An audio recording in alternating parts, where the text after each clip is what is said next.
Hey Chevra, what's going on? Welcome back to Babylon Talmud. Today we're studying Daf Yud Daled of Masechta Pesachim, Daf 14, and we begin today the Mishnah of Hanina, Sgan, Hakohanim.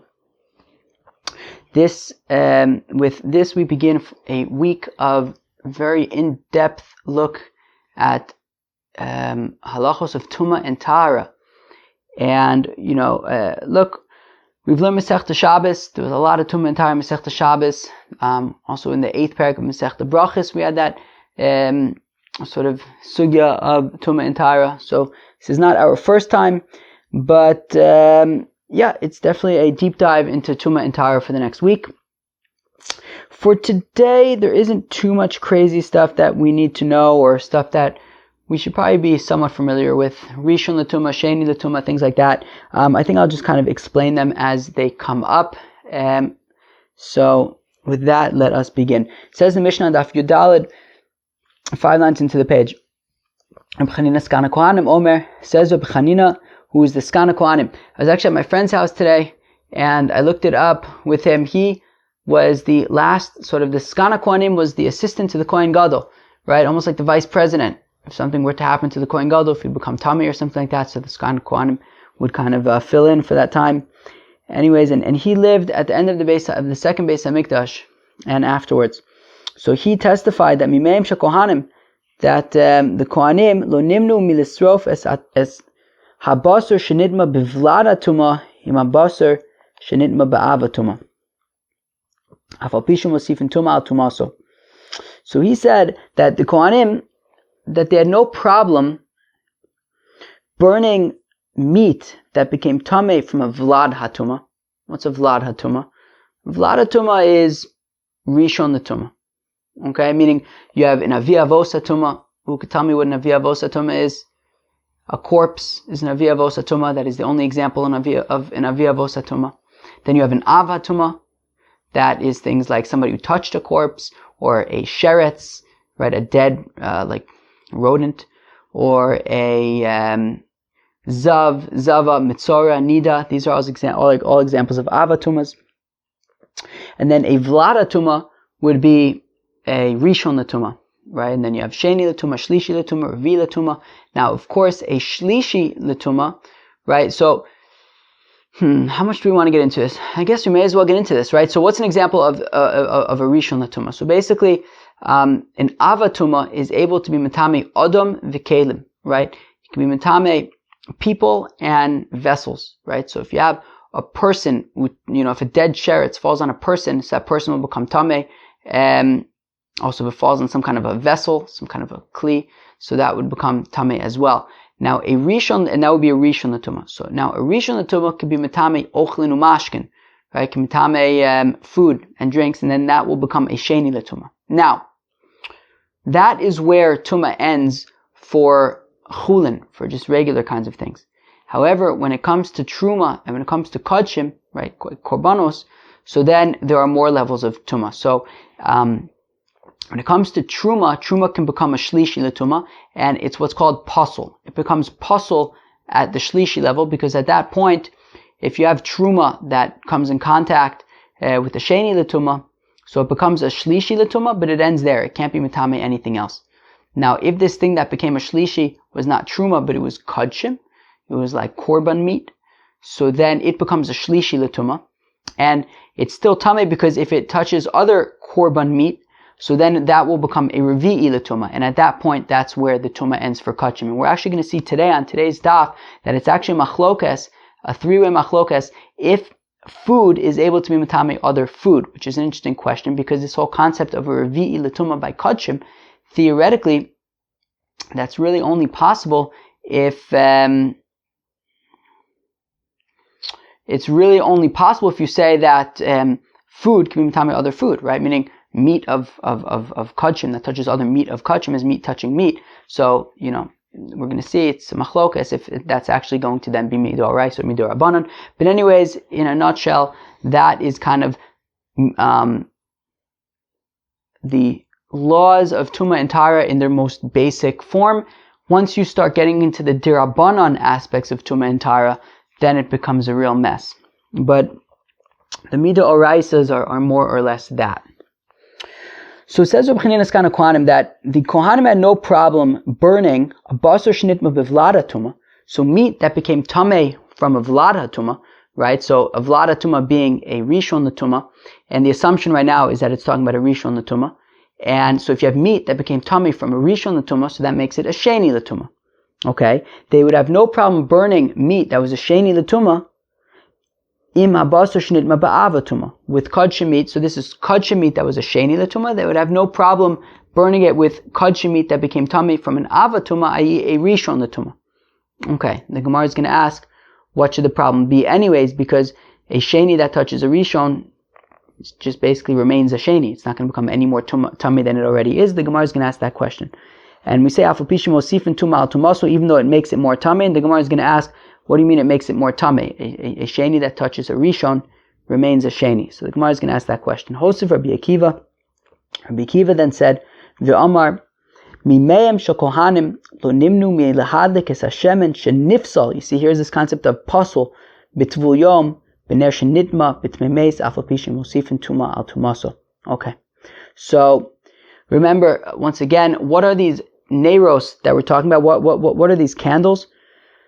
So these candles are like lamps, right? That you would put oil in. Okay, and we're saying that if you have truma oil of truma oil, okay, and it became pasul from a tvul yom. What's a tvul yom? Who could remind me what a tvul yom is? A tvul yom is, for example, a zav, right? So if you have a zav, so then he has to, if he's seen this, some kind of emission from his body, so then he becomes a zav, and he's tamei for 7 days, and then on the 7th day, he has to have 7 days of not seeing any of these emissions, and then on the 7th day he brings a korban. On the 7th day he goes to the mikvah, and then on the next day he brings a korban, right? So that night, right? So from the time, the next day he brings a korban, yeah. So a tvul yom would be, tvul yom, so like if he's a Kohen, for example, so then, from the time that he goes to the mikvah on the 7th day until the night, right, at Harav Shemesh, that night, he would then be able to eat truma, as we learned on the first daf of Masechta Brachos and all of Shas, right? So a tvul yom is basically when you go to the mikvah that day, but still for the rest of the day, you're kind of in this lingering state until the night. That's what a tvul yom is. So a tvul yom has a status of a sheni l'tuma. So therefore, if a tvul yom, who has a status of a sheni l'tuma, touches this oil that is truma, so then it becomes tamei, but not just tamei, as we said earlier, it becomes pasul, right? Because it's truma, so this oil that comes in contact with a tvul yom, who is a sheni l'tuma, it becomes a shlishi, and it becomes pasul, i.e. the buck stops there, it cannot be metamei anything else. Okay, so shenidma b'tmei meis, now, so b'ner shenidma b'tmei meis, so Rabbi Akiva is saying that there was no problem taking that oil, which is a shlishi, and putting it in a candle that became tamei from a tamei mace, meaning a mace would be in aviavosa tuma. A tamei mace is somebody who became tamei from a corpse, i.e. he's a avatuma, and then this candle became tamei from this person, so the candle would be a rishon l'tuma, and so we're saying that there would be no problem taking this truma oil, which is a shlishi l'tuma, and putting it in this candle that is a rishon l'tuma, even though it's going to make the oil into a sheni l'tuma. Right, so even though afapishim osifin tuma al tumaso, even though it's going to make this oil more tamei than it was. Initially it was a shlishi, now it is a sheni. Reb Meir says, Reb Meir midivreim lamadnu shesorfin truma tahora im atmei b'Pesach. So now says Reb Meir, and from midivreim, from their words, and the Gemara is going to have to understand what from midivreim, from who. Okay, we're going to have to understand that. But Reb Meir says that from here we see that you are allowed on Erev Pesach, you are permitted to burn Truma Tahora with Truma Tmeir, right? Meaning if it's Erev Pesach and you have Truma and it's Chametz and you have to burn the Chametz, so you can burn all of it together, even if some of the Truma is Tahor and some of the Truma is Tamei, it's no problem. You can burn them all together, just like we had I don't want to go that far, but that's what Reb Meir is saying, that you're allowed to burn Truma Tahora together with Truma Tmeya if they are Chametz on Erev Pesach. Fine. Amr B'Yosei Eina Hi Amida. Rabbi Yossi disagrees, and he says that you are unable to burn Truma Tahora with Truma Tameya on Erev Pesach. Umodim Rabbi Eliezer, Rabbi Yoshua, and continues Rabbi Yossi that Rabbi Eliezer and Rabbi Yoshua both agree Shesorfen Zola Atzma V'Zola Atzma, that you would burn the Truma Tahora separately and the Truma Tameya separately. Alma Nechleku, where do Rabbi Eliezer and Rabbi Yoshua argue? Ala Tluya Ve'ala Tameya. Can you burn Truma Tluya together with Truma Tameya? Truma Tluya, as we saw the other day, is Truma that you're not sure if it's Tahor or Tameh. Okay? So, the machlokas between Rabbi Yoshua and Rabbi Eliezer regards, can you burn Truma Tluya together with Truma that is certainly Tameh? Rabbi Eliezer Omer Tisar V'Zola Atzma V'Zola Atzma. Rabbi Eliezer says you have to burn them separately. Rabbi Yoshua Omer Shtein Ka'achas, whereas Rabbi Yoshua says that you'd be allowed to burn the Truma Tluya together with the Truma Tameya. Okay, fine. Says the Gemara, Michdei, let's see. Baso shenitma bivlada tuma mai have. Sheni. So the Gemara wants to know, going back to the beginning of the Mishnah, Hanina Sgan Hakohanim, he said that there's no problem to burn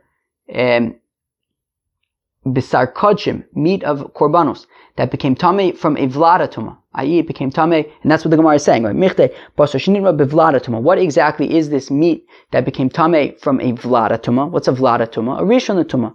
So, my Have, so what's this Bisar Kodshim that touched an Ava Tuma, a Rishon Tuma? Sheni. It's a Sheni Latuma, okay. So, Kisarif Lebade Baso Shinitma Ba'ava Tuma. Well, when you burn this Bisar Kodshim that's a Sheni, together with meat that became Tameh from an Av Atuma, i.e. with a Rishon Latuma, so you're burning together a Sheni Latuma with a Rishon Latuma, my Have, Sheni. Well, this Sheni meat is simply going to remain a Sheni meat, right? If Tuma that's a Sheni touches Tuma that's a Rishon, so it remains a Sheni. It doesn't become any more Tameh than it already was. So Sheni v'Shenihu. So my mosiful Tuma Tumaso. So what does it mean? Ika. So what does it mean that we're adding Tuma to the existing Tuma? It just remains the same as it was before. So Rav Yehuda bevlad vlada skinon. So Rav Yehuda says no. Actually, what we're talking about here is not just a simple vlada Tuma, not simply a Rishon Tuma. It's a vlad of Tuma, i.e. a Sheni Latuma. So what we're saying is Bisar Kodshim, this meat that became Tameh from a Sheni Latuma, i.e. it's a Shlishi Latuma. Davele Shlishi. Because of a shlishi mutilaso so sheni, and what's happening is you're burning together this meat that's a shlishi latuma, together with meat that became tameh from an avatuma, i.e. a rishon latuma, which means that by burning them together, the shlishi will be touching the rishon and it will become a sheni, and that, and Reb Hanina Sgan Hakohanim is saying that that was acceptable, right? Because Savar that he holds shlishi mutilaso so sheni, that if you have a shlishi latuma, you're allowed to make it into a sheni latuma. Now, frek the Gemara. The Gemara asks the Kasha, "V'ain ochel matame ochel." But 1 second, how could this be that when you take the meat that's a shlishi and you burn it together with meat that's a rishon, it becomes a sheni? I thought that food cannot be matame other food. What do you guys have to say about that? The Tanya is we learn in the Brisa, "Yochel yei ochel matame ochel." Is it possible that food can be matame other food? Tamaloma, therefore it says, V'chiyutan ma'im al zera. So the pasuk says, where's this pasuk? Where is it, like Mishpatim or something? No, it's in Vayikra somewhere. Where is it? Vayikra Tzav Shmini Tazir? I don't know. Anybody know where this is? Maybe Tzav? No. I don't know, somewhere. But the pasuk says, V'chiyuta, it's talking about Tumah Shratzim, okay? The Tumah of dead, like rodents. So v'chiyutan ma'im al zera. So if you have food and it came in contact with water, right? That's just talking about moksha l'kavatuma. Basically, if you have food, right? Let's just leave it at that. You have food. V'nafam nivlasam olav, and then a dead sheretz falls onto this food. Tameh hu. So it becomes tameh. Hu tameh ve'eno sakayotzi bo tameh. So it is tameh, but it cannot make other things tameh. So we see that food is unable to be matame other food. So what are we talking about when we say that the rishon meat can be matame the shlishi meat to make it a sheni meat? So the Gemara says, well, it's actually machlokes about how to understand this food being matame other food business. Hanicha Abaye, this could all make sense according to Abaye. The Amar Lo Shanu Ela B'chulin, that Abaye says this whole concept of meat being unable to be metame other meat is talking about just regular old meat. If you have a steak, the steak comes in contact with sheretz, and now it becomes a rishon l'tumah, and then the steak touches, I don't know, pizza. Oy vavoy, how come you have steak and pizza on the same table? It deserved to become tummy. Okay, whatever it might be. So if then this steak touches the pizza, so then Abai is saying that the pizza is not going to become tummy. It'll become treif, but it won't become tummy l'maisa. But by truma and by kodshim, food is able to be metame other food, and therefore here we're talking about kodshim. So therefore, this meat could be metame the other meat. Nami, and also according to Rav Ada bar Ahava, who says in the name of Rava, the Amar Lo Shanu Ela Chulin v'Truma, who says that Chulin and Truma are unable to be metame other foods. And also, but so Rav Ada bar Ahava says in the name of Rava that still kodshim would be able to be metame other kodshim. Okay, so great. I can understand Rav Hanina Sgan Hakohanim, who says that this kodshim meat is being metame other kodshim meat. Ela Ravina, but what about according to Ravina? Mishmei de Rava, who says the name of Rava the Amar Mikramali Diber Akasuv, that the pasuk doesn't say anything about excluding anything. Doesn't say we're only talking about this or that. No, loshna chulin v'loshna truma, loshna kodshim. Ein osek yotzeba. I don't care if it's truma, I don't care if it's kodshim, I don't care if it's chulin. Food cannot be metame other food. Well, if that's the case, well then how can we be talking about truma being kodshim being metame other kodshim, right? This meat being metame other meat. So the Gemara wants to maybe suggest that maybe there's some liquids on this meat to come metame machmas mashkin, that the meat is becoming tummy from the liquid that's on it. But the Gemara is not happy about that because the Mishnah doesn't say anything about liquids, right? If there was liquid on the meat, then the Mishnah should have told us that there was liquid on the meat. So ela nihi dein ochem metame ochem midu oraisa midu abanan miu metame. The Gemara says that, okay, we're going to have to say like this, according to Ravina, who says that no food can be metame other food. Well, then what are we talking about in the Mishnah? Midur Abanan. Even though Midur Oraisa, food cannot be metame other food, but Midur Abanan, it can. And that's what we're talking about in our Mishnah. Okay. So now the Mishnah continued, Hosif Rabbi Akiva. The Rabbi Akiva then moved on to discuss Truma, oil, Mimein Shakwanim Lo Ninu Milahadlik V'chulei, that if you had oil of truma that became tameh from a tvul yom, so it became a shlishi, they had no problem putting that in a lamp that had touched an avatuma, which became a rishon. Okay, fine. So mirdei shemen shenivzo b'tvul yom mai have shlishi. Okay, so if you have oil, truma oil, that came in contact with a tvul yom is a sheni.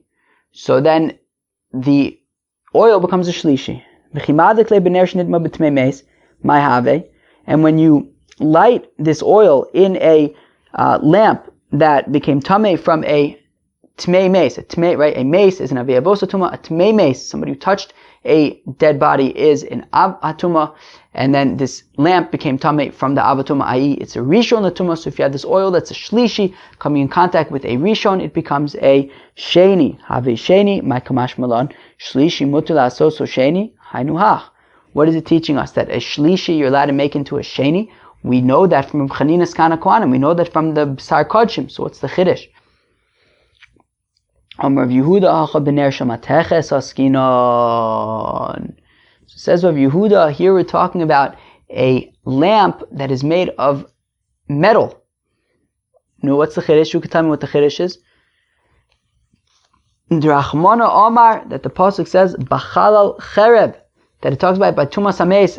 One of the examples that it gives is somebody who was killed by a sword, and the drasha is from there, cherev hareyu kichalal that a sword has the same tumah as a dead body, which means that metal that comes in contact with either a dead body or somebody who became tameh by touching a dead body, the metal takes on the same status of tumah as what it touched. So if you have metal that touches a dead body, the metal becomes an avi, avos, atuma, like the dead body. If the metal touches somebody who touched a dead body, the metal becomes an av hatuma, just like that person who touched the dead body. So rather, it says Rabbi Yehuda, what we're talking about here is a candle, it's a lamp that was made of metal, and this lamp came in contact with a tmei mace, somebody who's an av hatuma. So what happens to the lamp? It becomes an av hatuma, which means that when this truma oil that became tameh from a tvul yom, which was a shlishi, it's now being put in a lamp that is an av hatuma, it becomes a rishon l'tumah. So that is the chiddush here that we didn't yet know, right? V'havile av hatuma. So the lamp is an av hatuma, just like the person who it touched, because of shlishi mutar lasos rishon. And what Rabbi Akiva is telling us is that this shlishi oil, you're allowed to even bump it up to being a rishon l'tumah. Okay. So from Rabbi Hanina Sgan Hakohanim, we just knew that you can make a shlishi into a sheni. Rabbi Akiva is adding on to that and saying you can even make a shlishi a rishon. Very interesting stuff. Why does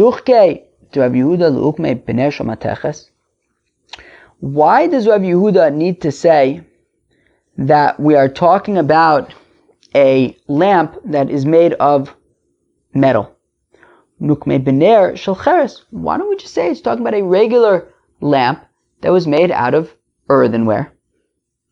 Okay, so made out of earthenware. And therefore, when this lamp had come in contact with a tmei mace, with somebody who touched a dead body, i.e. an avatuma, so it becomes a rishon l'tumah. Okay? It will now touch this shlishi oil and make the oil a sheni l'tumah. And then you're going to ask, umay hosif?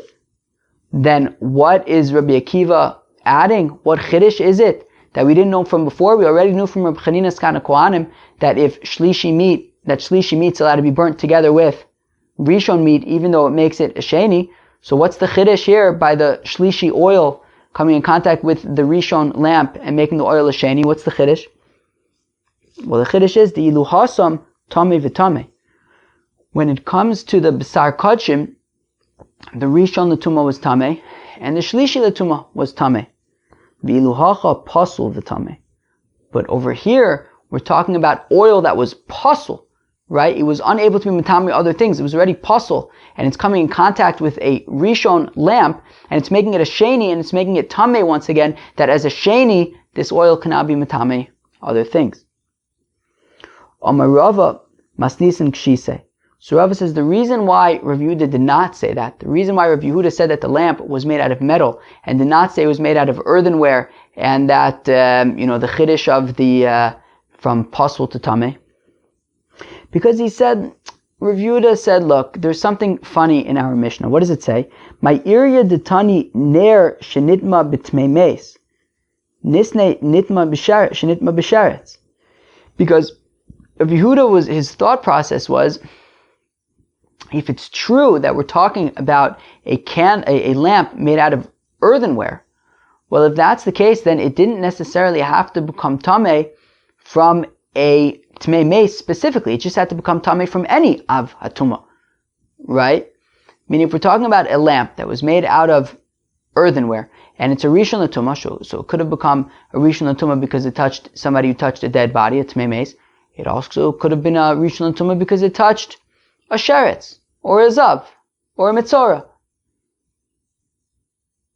Why did the Mishnah go out of its way to say that we're talking about a lamp that came in contact with a tmei mace specifically? What's something that there's a difference if it comes into contact with a tmei mace specifically as opposed to a sheretz or any other avatuma? That's metal. The reason why the Mishnah specifically says a lamp that came in contact with a tmei mace as opposed to any other avatuma is because it's a lamp that is made out of metal, and this metal lamp then becomes an avatuma just like the Tmei Meis, and it's going to make the oil into a Rishon L'Tumah. Rava Shmamina, so says Rava, so we see that Kasav Rabbi Akiva Tumas Mashkin the Tami Acherim Deoraisa. So we see that Rabbi Akiva holds that the ability for Tumas Mashkin, for liquids, to be Metame other things is Mide Oraisa, as opposed to Mide Rabbanan, right? That Mashkin, liquids, are able to be Metame other things Mide Oraisa. Di Sakadaitech de Rabbanan, because if it would enter your mind that it's only Mide Rabbanan, that Mashkin, liquids, can only be Metame other things Mide Rabbanan. Well, Michde, let's see. Hainer, this candle, my kamahanya la shemen. What difference is it making to this oil? Ile ifsule gufe hapasul v'kai. If we're talking about making this oil pasul, i.e. that you'll be unable to eat it, well, you're already unable to eat it, because once the oil came in contact with a tvul yom, it was already truma tmeah, and you couldn't eat it. And therefore, what difference does it make if this oil comes in contact with this candle, with this lamp, or not? It was already pasul, you already couldn't eat it, so what's the nafkamina if it comes in contact with this lamp? Well, there's a nafkamina if it becomes a rishon l'tumah, now it could be metame other things. Sure.